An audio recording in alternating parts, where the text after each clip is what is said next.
साहबाए किराम आपस में ये मशवरा करते थे कि हम सरकार के पास जाएंगे, पहले सलाम करेंगे, मगर सरकार से पहले सलाम करते थे। हाँ?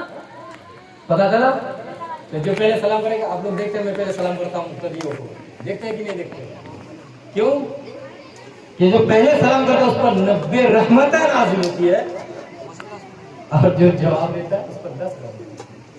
दोस्तों बुजुर्गों तो सलाम में पहल क्या करो। बहरहाल नहमदुहु व नसल्ली अला रसूलिल करीम, अम्मा बाद, अऊज़ु बिल्लाहि मिनश शैतानिर रजीम, बिस्मिल्लाहिर रहमानिर रहीम। वमा खलक़तुल जिन्ना वल इंसा इल्ला लियअबुदून। सदक़ल्लाहु मौलाना अज़ीम व बल्लगना रसूलुहुल करीम। अम्मा बाद, आइए एक मरतबा दुरूद पढ़िए। अल्लाहुम्मा सल्लि अला सय्यिदिना मौलाना मुहम्मद मामूद वसल्लम वल इल्म वल हिकम वसल्लम सलातन व सलाम अलैहि या रसूलुल्लाह सल्लल्लाहु अलैहि वसल्लम। हज़रात, एक बात है, ये खतने के नाम से मिलाद का एहतमाम किया जाता है। तो कुछ लोग हम लोगों को कहते हैं कि मुसलमान अपने बच्चों पर जुल्म करते हैं, अपने बच्चों पर खतना करके जुल्म करते हैं। क्या हज़रत? कुछ लोगों का कहना है कि बच्चों का मुसलमानी करके वो अपने बच्चों पर जुल्म करते हैं। मैंने कहा नादान तू ना समझ है, जब आप अभी 5-6 साल की उम्र है, वो खून देने के लिए तैयार है, तो बड़े होने के बाद नबी की नामों से रिसालत के लिए जान देने के लिए भी हाजिर है। सुभान अल्लाह। क्या हज़रत? जब अभी 4-5 साल की उम्र है, खून देने के लिए तैयार है, तो यकीनन बड़े होने के बाद इश्क़ नबी में डूबकर अगर नामों से रिसालत पर बात आए तो वो जान देने के लिए तैयार हुआ है। ये हमारा पैगाम है कि जफा जो इश्क़ में होती है वो जफा ही नहीं, अरे सितम ना हो तो मोहब्बत में मजा ही। हाँ? लोग क्या समझते हैं? और खतना करना, मुसलमानी करना, ये किनकी सुन्नत है? हज़रत इब्राहीम अलैहिस्सलाम। और कितनी बड़ी बात है भाई, कितने साल की उम्र में खतना किए थे? 80 साल के। कितने साल की? 80 साल की उम्र। और खतने जो लोग नहीं करते उनके लिए कितने नुकसानात हैं? कहते हैं सबसे पहले जो चमड़ा बढ़ा होता है, उस जब इंसान पेशाब करते हैं तो उसमें से कुछ गहरी कतरे भी बाहर होते हैं, गर्मी होता है उसमें। अगर खतना नहीं करता है तो वो रुक जाता है उस चमड़े के अंदर, और उसी की वजह से पेशाब की नाली में बीमारियां लायक हो सकती है, कैंसर भी फैल सकता है। ये जो आंत है मसानी की बीमारी भी पैदा हो सकती है। तो हमारे नबी ने आज 1400 साल पहले इतने बड़े बीमारी का इलाज खतना के जरिए से हमको पैगाम दिया कि खतना करो। हजरत इब्राहिम और मेरे आका की सुन्नत पर भी अमल हो जाएगा और बीमारियों से शिफा भी पाएगा। सुभान अल्लाह। वरना उसमें बहुत सारी बीमारियां पैदा। मुसलमानों को जरूरी है कि खतना करें। अब कुछ लोग कहते हैं, जो लोग कहते हैं, मैं कहता तुम भी खतना क्या करो। अब ये और बात है कि खतना नहीं करने से क्या मुसलमान नहीं होगा? एक बात पैदा होती है, जो बंदा खतना ना करे तो क्या मुसलमान नहीं हो सकता? नहीं, ऐसी कोई बात नहीं है। खतने में फायदे बहुत है। अगर खतना ना करे, कोई काफिर मुसलमान हो गया, उम्र दराज है, और वो कहता है भाई मैं मुसलमान होना चाहता हूँ पर मुसलमानों में खतरा है, तो मैं क्या करूँ? तो क्या मुसलमान नहीं हो सकता? कलमा पढ़े मुसलमान हो जाए, बूढ़ा है तो खतना करना जरूरी नहीं है।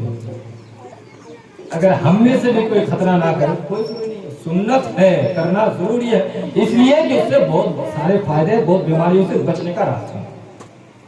ये मत कहिए कि इसका तो अभी मुसलमानी हुआ नहीं है, क्यों नमाज पढ़ेगा? हाँ, इसके फातिहा लगेगी नहीं, ये कहते हैं आवाम में, ये बिल्कुल गलत हुआ है। ऐसा ऐसी कोई बात नहीं है। बहरहाल कितने ऐसे अंबिया किराम आए जो खतना शुदा, उनमें से एक हमारे आका भी मौजूद है कि नहीं? हमारे नबी खतना शुदा पैदा हुए थे। कैसे पैदा हुए थे बता दो? तवज्जो है, सुनना चाहते हैं? एक बार बोल के झूम के सुभान अल्लाह। सुभान अल्लाह। हज़रत सय्यदा आमिना तैयबा ताहिरा मेरे आका की वालिदा माजिदा फरमाती है, मेरा लाल जब दुनिया में आए तो आम बच्चों की तरह से नहीं आए, तो फिर कैसे आए, किस तरह से आए? तवज्जो से सुनिएगा। इससे पहले सय्यदा आमिना तैयबा ताहिरा की शान बयान कर दूं। حضرت سیدہ آمنہ طیبہ طاہرہ فرماتی ہے میرا لال جب دنیا میں آئے تو جناب عبداللہ کا وصال ہو چکا، جناب عبداللہ کا وصال ہو چکا تھا۔ اس دور میں اس زمانے میں اگر کسی کا خاوند شوہر انتقال ہو جائے تو 1 سال تک سوگ منانا لازم ہوتا۔ اگر 1 سال تک سوگ نہ مناتے تو لوگ اس کو اپنے معاشرے کا حصہ دار نہ سمجھتے۔ 1 سال تک وہ عطر نہیں لگا سکتی، خوشبو نہیں لگا سکتی، 1 سال تک سوگ منانا لازم ہوتا۔ ایک دن میرے نبی کی دادا حضور حضرت عبد المطلب نے سیدہ آمنہ سے فرمایا بیٹی آمنہ کیا بات ہے آج کچھ دنوں سے میں عجیب کیفیتیں دیکھ رہا ہوں۔ کہا بزرگ کیا؟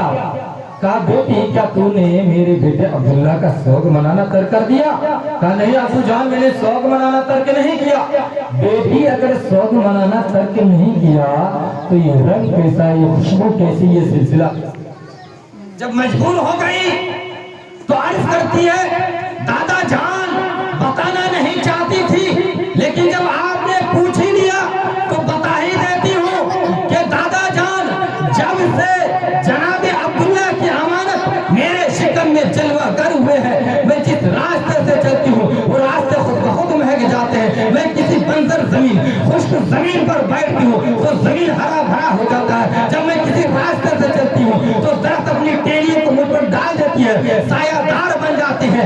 اب دادا جان کیا بتاؤں کسی پتھر کے پاس سے گزرتی ہوں تو پتھروں سے آواز آتی ہے السلام علیکم یا ام رسول اللہ۔ دادا جان ان چیز سے لے کر آج تک میں قسم اٹھا کر کہتی ہوں میں نے سوگ منانا ترک نہیں کیا بلکہ قدرتی طور پر جب سے جناب عبداللہ کی امانت میرے شکم میں جلوہ گر ہوئے ہیں میں جس راستے سے گزرتی ہوں وہ راستے خود بخود میں بھی جاتی ہوں۔ سبحان اللہ۔ ان کی متن دل کے گنچے کھلا دیے ہیں، جس راہ چل دیے ہیں کچھ بسا دیے ہیں۔ سرکار اعلیٰ حضرت نے ایسے ہی لکھا ہے، یہ ہے میرے نبی کی ماں کا مقام۔ اب آؤ سنو، سیدہ آمنہ طیبہ طاہرہ میرے آقا کی والدہ ماجدہ فرماتی ہے میرا لال جب دنیا میں آئے تو عام بچوں کی طرح سے جائے تو کیسے آئے؟ لما بذہتہ کأن مخبولا مخبولا مخبولا مسرورا مغسولا مؤطرا مطہرا ساجدا۔ میرا لال جب دنیا میں آئے تو عام بچوں کی طرح سے نہیں آئے۔ لما وضعتہ مخبولا، آنکھوں میں سرما لگائے ہوئے تھے، بالوں میں کنگا کیے ہوئے آئے تھے، مخدونا ختنہ کیے ہوئے آئے تھے، مسرورا نارو نفقے کٹے ہوئے آئے تھے، مغسولا غسلے دیے ہوئے آئے تھے، معطرن عطر لگے ہوئے آئے تھے، مطہرن پاک آئے تھے، صاف آئے تھے، ساجدن اپنے سر کو سجدے میں ڈال لیے تھے اور پڑھ رہے تھے ربی حبلی امتی، اے رب میری امت کو بخش دے۔ سبحان اللہ۔